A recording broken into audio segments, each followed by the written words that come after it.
O Brasil assiste um tanto assustado à morte de muitas pessoas em hospitais provocadas por superbactérias, especialmente uma denominada KPC. Para entendermos esse fenômeno dessas mortes, o que significa exatamente essa bactéria e como combatê-la, é que nós vamos entrevistar o infectologista e especialista em medicina tropical, o Dr. Henrique Marconi Pignatti. Dr. Henrique, muito obrigado pela presença aqui. O que é que caracteriza essa chamada superbactéria? Por que ela é super? O que ela tem de diferente em relação às bactérias comuns? Bom, esse nome super, ele é um nome que pode dar uma impressão um pouco falsa.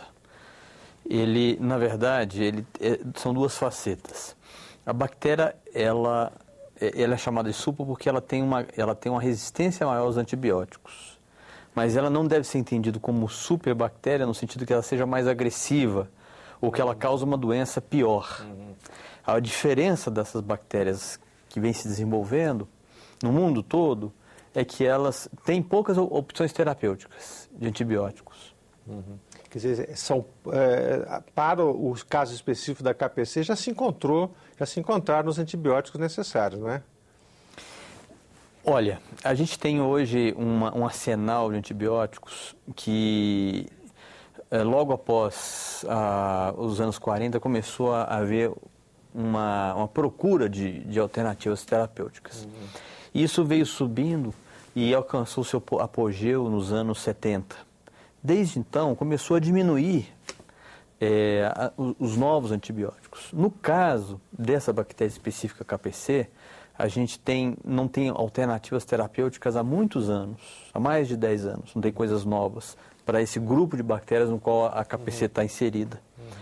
E a gente então tem um arsenal limitado de antibióticos e ela é resistente a uma boa parte deles, sobrando muito poucas alternativas. Isso por falta de pesquisa, falta de investimento ou pela própria dificuldade mesmo de descoberta científica a respeito da bactéria?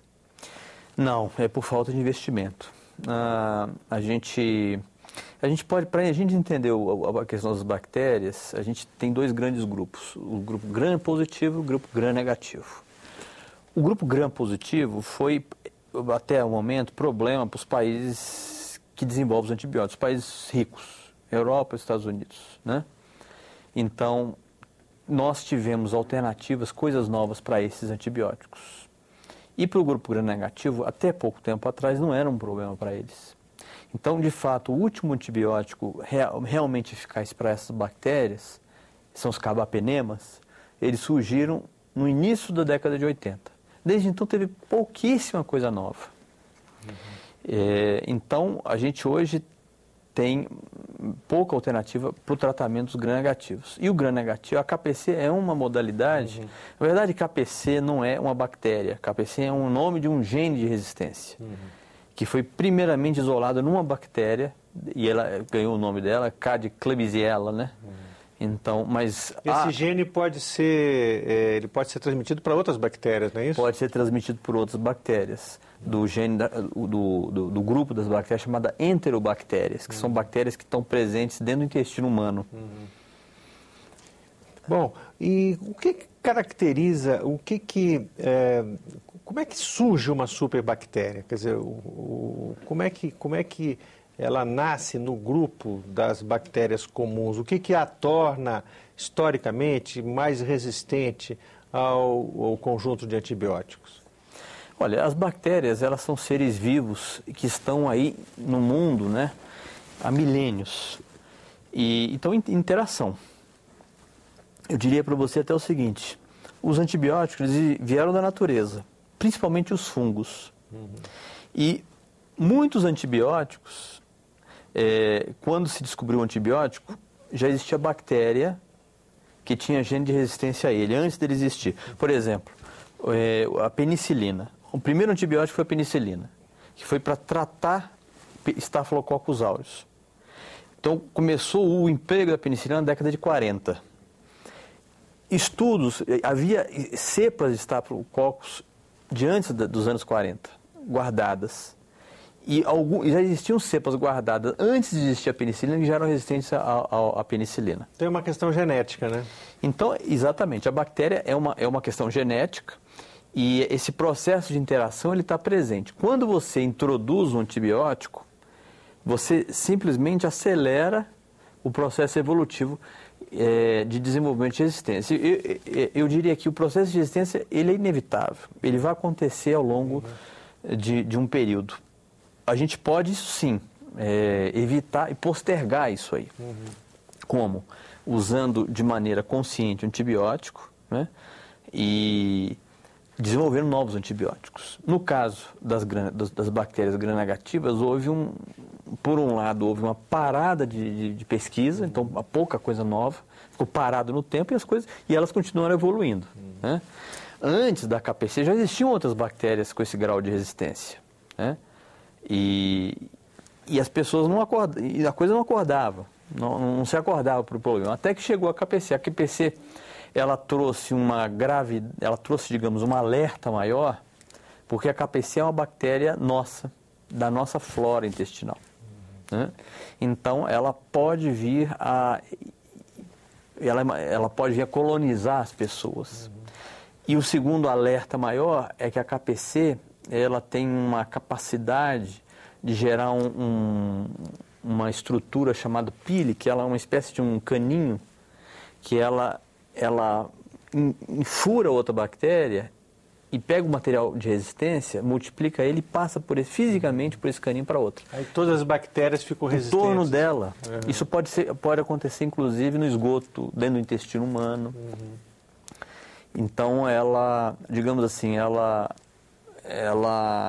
pode ser muito bem sucedida na disseminação da resistência.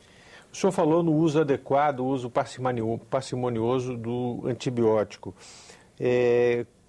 Nesse sentido, o senhor concorda com essa medida do Ministério da Saúde de só se adquirir bactericida, né, antibiótico, em farmácia com receita controlada? Sim. O senhor acha que isso vai ser útil no combate a superbactérias em geral? Sim. É uma medida importante para a proteção da população. É claro que... Por quê? Porque o uso do antibiótico, a automedicação com antibiótico, é um problema que pode gerar um problema para o paciente. Pode gerar um problema sério. Primeiro que o antibiótico, se não for usado na dose certa, na indicação correta e no tempo correto, ele pode não tratar, mas como mascarar a doença.